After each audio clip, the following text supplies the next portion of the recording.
Now, scale model kits. Little bits of plastic that scale modelers lock themselves away with in the spare room for 6 months, emerging only to eat and mutter about flash and decals that won't settle. A pretty much harmless hobby until you look at what some people have actually paid for them on eBay in the last few months. To a scale modeler, these aren't toys. These kits are relics. Some are holy grails of polystyrene, and some of them cost more than a weekend in a Premier Inn at Telford with room service and a happy ending. So here they are, the 10 most expensive model kits that have actually sold in the last few months on eBay. Starting as always at number 10, and we're looking at the Airfix Aston Martin DB5 James Bond 007 in 1:24 scale, released in 1966. Now, Airfix went absolutely feral for James Bond in the 60s. They didn't just do the Aston Martins, they did the Moonraker space shuttle, the Toyota 2000 GT, Little Nelly, the Autogyro, and even a 1:12 figure set of Bond and Oddjob. They were all in. And to one buyer, they weren't shaken. They were stirred into paying a few quid for this original release. This original 1966 DB5 boxing is the one that started it all. Reboxed a couple of times later by Craftmaster in America and Plasti in Germany, it then vanished, lost, presumed eaten by time or the carpet monster. This one turned up and sold for £255 for a kit that, when new, cost less than a packet of Embassy number ones. Brilliant. So in ninth we have this monogram 1:8 scale 1932 Ford Street Rod. The 1932 Ford Street Rod, or the Deuce as anyone from the land of the free calls it, isn't just a car, it's the car, the one that started the whole hot rodding circus. That split grille is so instantaneously, gloriously recognisable, it is claimed it should be on the American flag. And what you can do with the rest of it is limited only by how much money and how much sense you've got. Chop it, drop it, stuff a bloody great V8 in it, anything. It's the ultimate blank canvas, the most important lump of metal in the history of custom cars. And to an American, if you disagree, you're simply wrong. But this scale model kit first appeared in 1963 as the Big Deuce, then a Roadster, then in 1977 they slapped Street Rod on it and pretended it was new. Then a last gasp limited edition in 1997 when Revell and Monogram were sharing a bed. This 1993 boxing sold recently for 260 quid. That's more than most actual 1932 Fords were worth in 1977. The irony is thicker than the chrome paint on the plastic grille. In eighth we have the Tamiya 1:12 scale Caterham Super 7 BDR Coachworks edition. This Caterham 7 isn't a car, it's a revelation. An ultra lightweight open top two-seater built in Britain by people who still understand that driving is supposed to be a conversation between you and the road. A car I would love to own one day just because it's raw. No power steering, no electronic nannies, just raw mechanical feedback hammering through the wheels and the seat of your trousers. Iconic? It's the most honest thing on four wheels. Everything else is just pretending.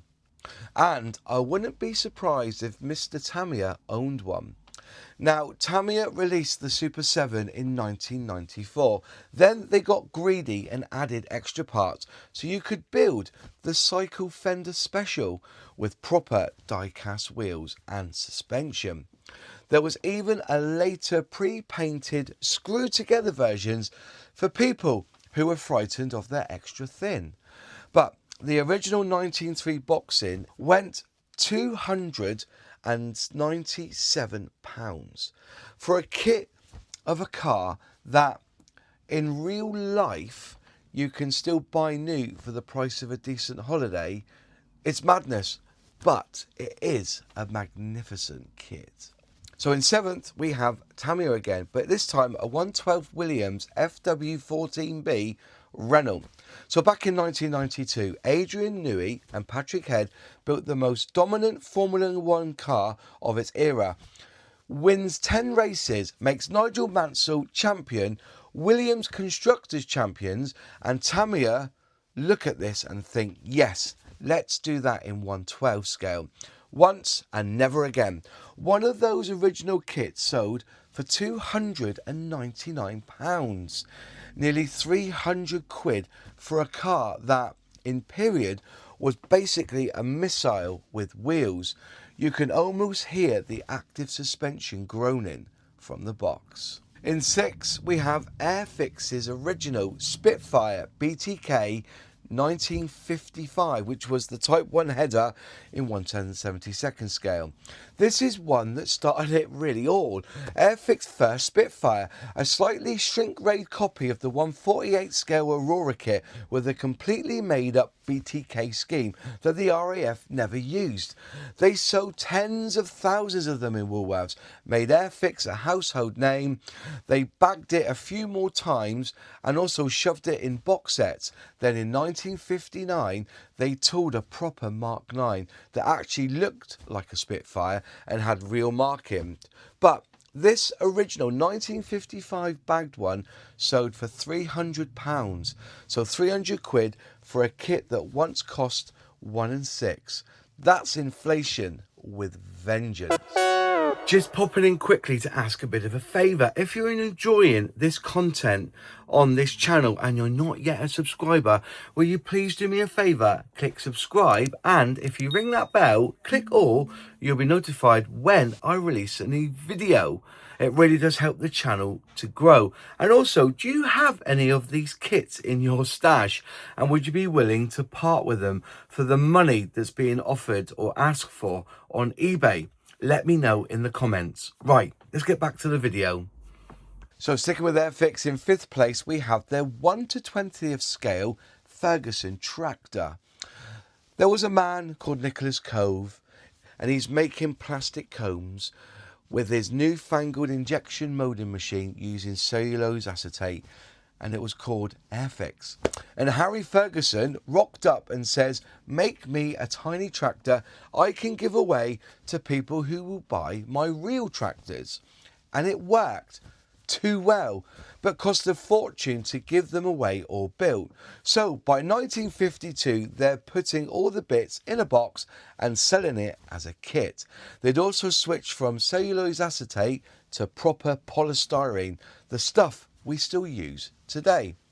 Now, last seen in a bag in 1959, the tooling vanished. It's gone. Now, I've seen these sell for over £500, but this particular one went for £341 for a tractor. A tractor! That is one of the most British things I've ever heard. So in 4th, we have this Poker Fiat F2 130 HP 1907 Grand Prix de France in 1/8 scale. Now, Poker, the company that later went spectacularly bust, got bought by Hornby and now makes those enormous mixed medium monsters that take 3 years and a small mortgage to build. But this Fiat F2 was their first big 1/8 kit, launched at the Milan Toy Fair in 1966. Plastic, brass, steel, copper, hundreds of parts, a cult following among people who think Airfix is for children. It was released again by UPC in 1969, Poker themselves released it in 77, and the last time was 1990. This original boxing sold for £350 on eBay. For a 1907 Grand Prix car that in real life would now be worth more than most people's houses, is quite appropriate, really. In 3rd, Tamiya. with their 1 to 6 scale Kawasaki Z1300 or 1300, the Big Z. 1,286 cc's inline 6 liquid cooled 120 horsepower, built by Kawasaki from 1979 to 1989. A two-wheeled limousine that weighed as much as a small family car. Tamiya, being Tamiya, decided 1 to 6 scale was the only way to do this justice. They toured this quack back in 1981, and then straight after a touring KZ1300B with extra parts. Then just the engine on a stand in 1983. Reboxed the full kit in 2009, and just the engine was reboxed again in 2017. But this original boxing sold for £353. That's more than some of the real bikes were changing hands for in the 90s. But then again, Tamiya never do things by halves. Next we have Protár with this Jawa 500 DT 890 Speedway in 1 to 9 scale. Now Jawa is a Czechoslovakian 493cc 4-stroke single 60 horsepower, no brakes because brakes are for people who intend to stop. Speedway, proper lunacy. Protár were an Italian outfit started in 1963 by motorcycle racing champion Tarquinio Provini. Green boxes, obsessive detail, and acquired by Italy in 2003, and never quite the same. But this particular Jawa boxing from 1975 is rarer than rocking horse poop. Sold for £414 for a bike that in period was basically a weapon with a seat. I kind of love it, but won't be buying one at that price in the foreseeable. And we get to number 1, and it is the Wingnut Wings Gotha G4 in 1/32 scale. Now, Peter Jackson, yes, that Peter Jackson, Lord of the Rings bloke, starts a model company in 2009 in New Zealand because he can. Spends 11 years making the most detailed, most historically accurate 1/32 World War I aircraft kits the world has ever seen. These kits are a scale modeller's dream, with instructions that not only show you how to build the thing, it takes you on a journey that leaves you well educated on the subject you have just built. But then, in 2020, it all goes pop, because it turns out making kits this good is financially unsustainable. They released the Gotha G4 heavy bomber once in 2010 and never again. It's deemed now as one of the rarest kits from Wingnut Wings, and many have them in their collections, hoping that the price will rise further.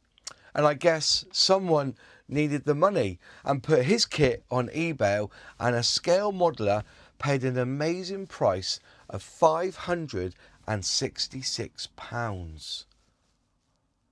£566 for a kit of a 1917s German bomber that most people couldn't even pronounce or know of.